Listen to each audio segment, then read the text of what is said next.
Demain matin, cela fera 113 jours que je suis enfermé ici. À midi, ma captivité prendra fin, car je vais être mis à mort par le bourreau du comté. Les crimes dont on m'accuse sont faux, mais mon intention est bien réelle.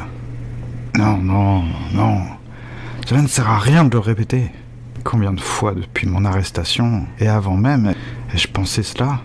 C'est à croire qu'il n'y a que ces quelques mots dans ma tête, et que ma pensée n'est qu'un écho.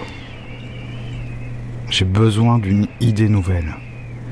Il est nécessaire maintenant de créer quelque chose. Si je n'y arrive pas, je vais sombrer dans le désespoir, puis je vais mourir. Et ma vie aura été des plus misérables. Non, cela aussi je dois le chasser. Demain midi, on va me tuer. Je dois réagir maintenant. Il ne sert à rien d'attendre. Concentre-toi. On m'accuse d'entretenir des liens avec des entités maléfiques. Il n'en est rien. Je cherche cependant à franchir la frontière du visible. Je ne suis pas un sorcier ni un magicien, mais j'aimerais être quelque chose dans le genre. Ma recherche a commencé, véritablement, il n'y a que quelques mois. C'est plus compliqué que cela, mais ce serait une perte de temps de m'attarder sur le sujet. Cette ambition étrange ne m'a pas été transmise par ma famille, contrairement à ce que dit l'acte d'accusation. Ma mère n'y est pour rien. J'espère que ces salauds ne lui ont pas fait de mal. Plusieurs fois dans ma vie, j'ai rencontré des maîtres en la matière. Je les ai priés de devenir leurs disciples. Je voulais faire comme eux. C'est illégal et passible de la peine de mort. J'en fais les frais maintenant. Mais j'aimerais autant mourir après avoir eu, une fois seulement, du succès dans mon entreprise. Aucun ne m'a accepté comme élève. Je vais mourir en imposteur. Non, stop!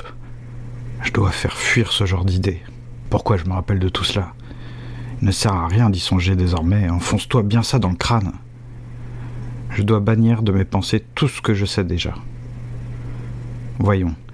Je suis enfermé dans une pièce de 5 ou 6 mètres carrés, plongé dans une obscurité relative. La lumière vient d'une fenêtre ou d'un trou quelconque dans le couloir.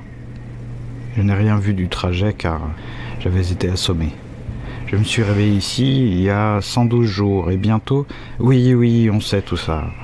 Change un peu ta musique.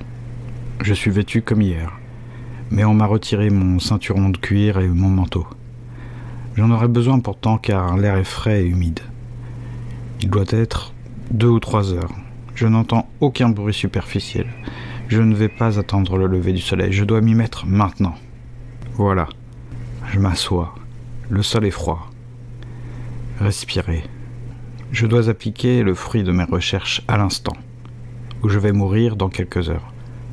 À la croisée du temps, passé, présent et futur ne signifie rien. Il n'y a que la trame diffuse de l'existence. La matière a ses propriétés, mais je dois sentir ce qu'elle est. Jusqu'ici, je n'ai vu que des formes.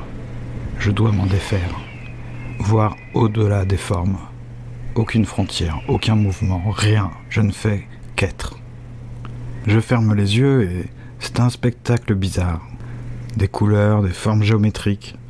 Un véritable feu d'artifice, mais je ne sais pas ce qu'il faut que j'en fasse. J'ai déjà vu ces trucs avant, cela ne m'a servi à rien. Je les ai même vus en plein jour. J'ai croisé 3 ou 4 maîtres en la matière. Je dis bien 3 ou 4, c'est que je ne suis pas sûr pour l'un d'eux. Les autres, oui, j'en mettrai ma main à couper.